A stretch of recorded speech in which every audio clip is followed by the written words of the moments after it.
So I'm Kat, and this is one of the products that I received at a discounted rate in return for my honest feedback and review. This is the Yummy Sam 2-in-1 K-Cup coffee machine.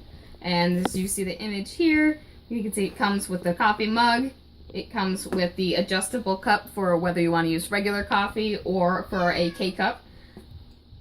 And it does come with the full reservoir as well. Here's a side image if you really want a side image of the package here to give you an idea with the coffee mug versus with the mug that it comes with. It does just come with the one.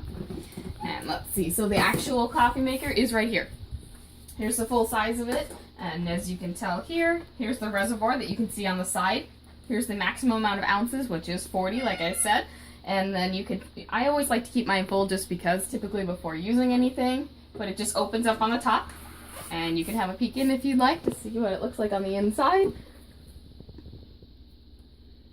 And you can use any type of water you like, but I prefer filtered water because when you use filtered water, you reduce the risk. I live where the water is very hard and it calcifies in there and it causes problems. So the better the water, the more distilled it is, the more filtered it is, the better quality you're going to get and less problems as far as the machine itself. And that's the same with any coffee machine. If you have a standard coffee machine, a K-Cup machine, anything like that, the better the water you use, the better result you're going to get in your coffee as well. So we have the plug here that we're going to use here. And let me turn it around so you can see it does come with a little twisty tie. So you'll want to undo that. Give you more space. There we go. It's not an extremely long cord, so you want to be somewhat relatively close to the wall. I'm under 5 feet, so but I'm pretty close to it. So to give you an average, it's about an arm length for me. So to give you an average, it's gonna be under 2 feet probably ish, or right around 2 feet or so for the cord. So we're gonna plug it in.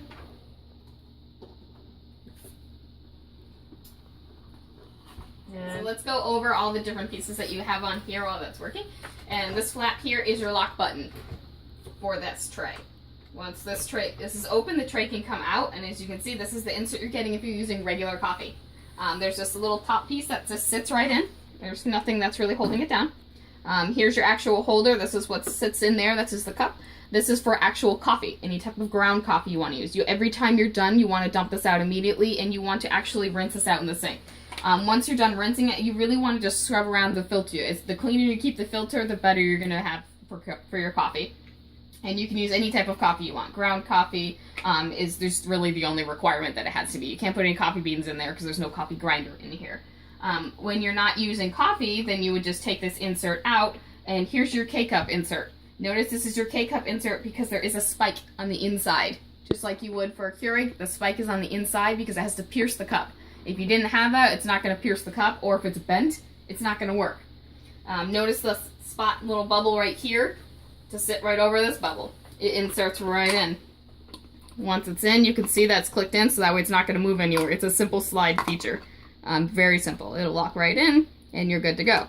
We are using regular coffee for ours, so keep in mind, with these two flaps, notice we're using the one for the coffee. So that goes in, like so, and then it's going to slide in, and remember this lock feature, this is going to come down, it's locked. And notice this button is flashing, telling me it needs to work on its heating cycle. It's not done because I changed this out, so it wants to make sure it's done. Now that it's solid, it's telling me it's done heating. When you come through your coffee selections, like I said, any type of ground coffee. You can use anything like Ticino, that's herbal coffee, where there's no caffeine in it. You can use regular coffee that it comes with as far as the same brand. You can use Creo Brew if you wanted to use, you can also do brewed chocolate, so you can do that. You could do anything like, you can get regular coffee beans like this, and what we've done is we have a Ninja blender. So what we did is we went and blended the coffee grounds because we don't have a coffee grinder. You work with what you got. Working on that. Anything else? We have Dunkin' Donuts, the shortcake one. You can use any of these. As far as the K-Cup, same thing. If you wanted to use coffee, pick your coffee. If you wanted to use iced coffee, same thing. Put ice in your mug, and you can brew it over ice. Or if you wanted really iced coffee, you could brew it the night before and put it in the fridge, let it sit there for overnight, and let it get cold. You could do apple cider if you want to do hot cider in there. You could do cocoa. Really, your options are endless and whatever you want, whatever you're desiring at the time. Going back to the machine here, You can see, like I said, the button is not flashing anymore. It's telling me the heating cycle is done. And so I can choose whichever cycle I want. Do I want the small one? Do I want the large one? Small one's about 8-ish ounces or so. The large one is somewhere about 10-ish. So we're gonna go with the large because we're using the full-size travel mug. The noise that you hear is the noise that you'll get. It's not extremely loud. It's just noticing, it's probably what it's happening right now is it's drawing the water from the reservoir. So taking that down, now it's pulling it over through, and as you can see, it's starting the drip feature to go through and brew the coffee. This button's flashing, reminding you which button you chose. We chose this size cup. And you can see this is about how long it'll take for you to brew your coffee.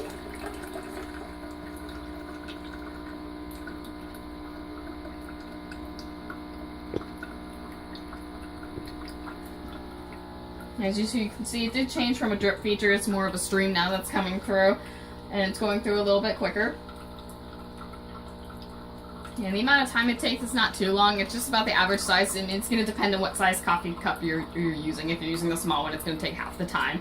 But right now, we're just showing you the full time that it's taking to go through, so that way you can see in real time how long it actually takes for this to brew.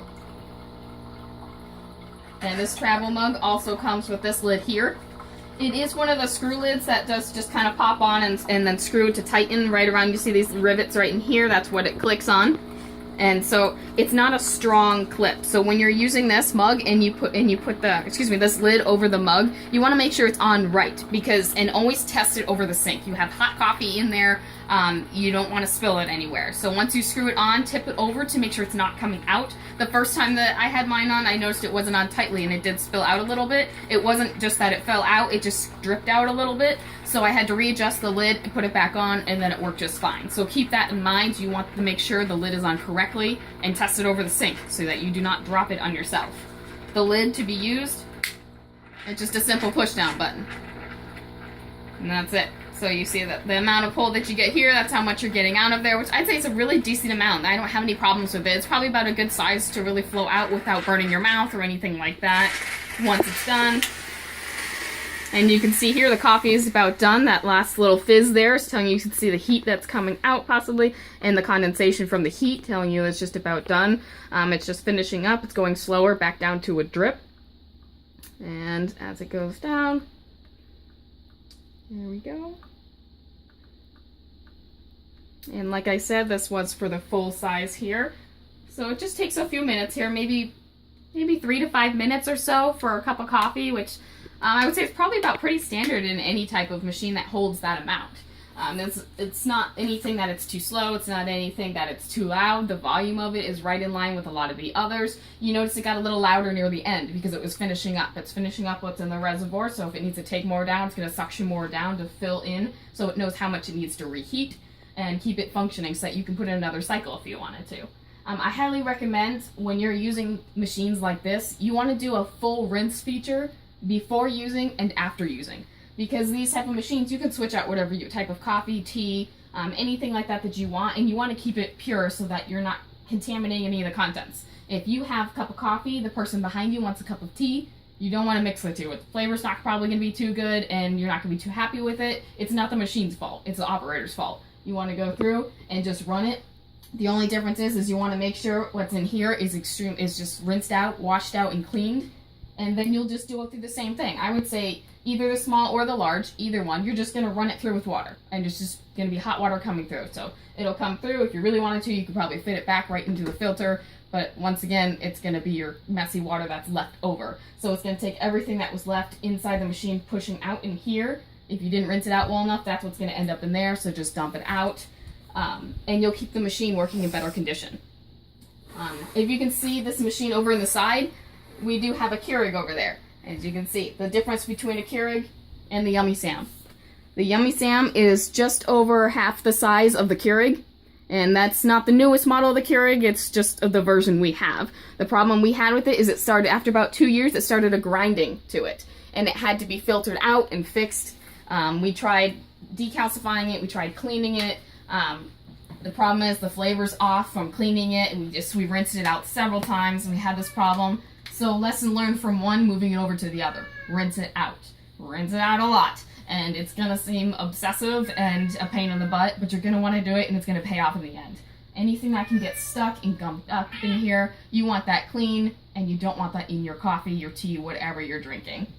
The product itself works really well. You can see it's pretty narrow. It's really not that much at all, it's smaller than a foot, and going height-wise, maybe 1.5 feet or so at most. It's really not that tall, so it doesn't take up much space, which is really nice because you don't want something that takes up a lot of space in your kitchen. We all have enough products nowadays. You have your blender, you have your crock pot, you have everything on the counter that you don't need another space taker. So this one is really good about saving that space. And you can always use different types of cups that you need. This one is stainless steel. It does help keep it hot. When you have hot liquids in there, it's going to help with keeping it cold when you have cold liquids in there. But just keep in mind, you can always change this cup out too. If you don't like the quality of the cup, it's not an extremely heavy-duty stainless steel mug. It's stainless steel on the side, but it is still light, and it's not really a problem or anything like that. This one, when it fills up on the top size, this is the full cup. You have about 1 inch or so on the top. So that way you have room for creamer, milk, sugar, whatever you want to add, there's room in there for that. And like I said, you want to screw this lid on and be very, very careful. Make sure this top part is closed when you're traveling. Is this tight? Test it over the sink. Is it? You can see there's a little bit of water on the top. Maybe I didn't put it in all the way, or I didn't seal the cup all the way. You want to be very, very careful. It does fit in the cup holder just fine. There's no problems with that. With this drip tray, notice you want to keep this thing rinsed out too. We've used it a couple times. It's about due time for a rinse. It just slides right off. Rinse your pieces off. This top part comes out, and you can rinse it in the sink. It's very easy, no problems at all, and then it just slides right back on top. It just clips right in these clips here. As you can see in the corner, there's this clip right here on this side. These are what are hooking into place to keep it there, and boom. This is telling you where your mug needs to be. When you have it in there, you want to make sure your mug's in the center, or in between the two, and it's all the way in. Other than that, when you're done with it, then you can turn it off, and that red flashing light's telling you it's turned off. You can unplug the machine. You can leave it plugged in if you want to. Just keep in mind, if you keep it plugged in, there's going to be parts of it that's still running. Even though it's in the off position, it's probably going to work on the filter as well as the reservoir. It's going to keep a certain amount of it warm on the side, so therefore you're still drawing a little bit of electricity. It's probably nothing major, but if you're concerned about that type of stuff, it's always good to unplug it when you're done, just to let the machine cool down. It's away from anything else that's going to cause any type of problems. All in all, the machine works really well. I'd say it's pretty much a 5-star machine from what I can see right, at this point. We haven't had any problems with it.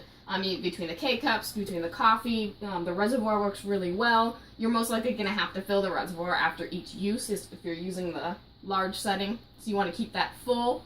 And like I said before, as much as a pain that it sounds, keep it rinsed out. You will thank yourself in the end for keeping it rinsed out. The machine's going to last longer, and you're going to be much happier. And like I said too, between using coffee, tea, cocoa, cider, you want that rinsed out. You don't want any tea in your cider. You don't want any cocoa in your tea.